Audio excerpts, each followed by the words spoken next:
ghosts. Because I didn't, not even in the slightest, until that one day. The day I think a ghost visited me.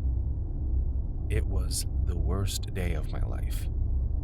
And even till now, I'm still puzzled, and I may still be haunted. Perhaps the ghost wants me to share this. I lead a very quiet life in a very quiet and secluded town. Unlike a lot of other people, I love my solitude, and I would not trade it for the world. That's why I bought this beautiful townhouse and gave myself an early retirement. I like to talk to myself a lot and stare at the mirror a lot. Some might think I'm self-absorbed, but I believe it's a sign of intelligence when you talk to yourself. But I don't expect anyone to understand. But after what happened, I never for once stared at the mirror ever again. I don't even own a mirror, nor will I ever. I had woken up that morning to start my day like any other. It was a slow Tuesday, and as usual, I had absolutely nothing on my schedule, just the way I liked it. I walked into the bathroom to brush my teeth, and I stared at my reflection in the mirror. There seemed to be a wrinkling patch on the side of my chin, and it bothered me a little. But I really didn't think much of it. In a way, I also thought the mirror looked a bit weird, crooked maybe, or misty. So I placed it well and cleaned the surface, and that was when it started. As I wiped the mirror, I heard a voice speak. "Stop it, that's my face," the voice said. I dropped the cloth and looked around. "Hello, is anybody there?" I said. My voice was shaky now, and a little cracked from fright. "It's me, you nitwit," the voice said again. "Look in the mirror." Instinctively, I glanced at the mirror, and what I saw made me the most terrified I have ever been in my entire life. It was a whole other person in the mirror staring back at me. He didn't look like me. He was an old man. He had wrinkles all over and was missing a few teeth. But he stared back at me in silence. Scared and completely horrified, I tried to run, but my legs wouldn't move. It felt like they were glued to the floor and I was rooted in place by some weird force. I tried to break free, but it didn't work. I was not in control of my own body. "Where do you think you're going?" the old man asked, and I was still finding it difficult to believe I was talking to a strange reflection in the mirror.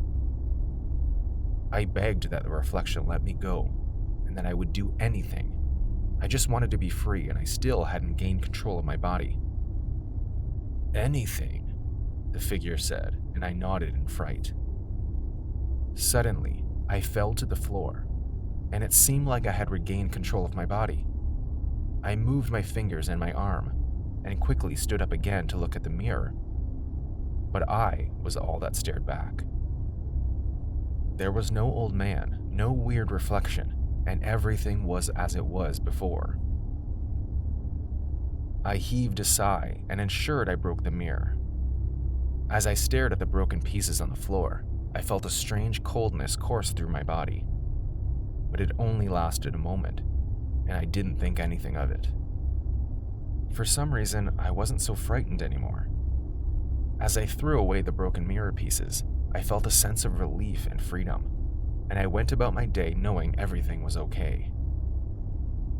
That night, I had decided to take a shower, and as I walked into the bathroom, what I saw almost dropped my jaw to the ground. It was the mirror, hanging on the wall right where it was in the morning. I was about to scream when I felt my lips closed shut.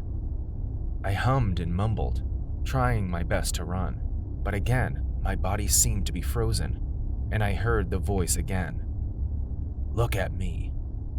I turned to face the mirror, but I was unable to make any more movements.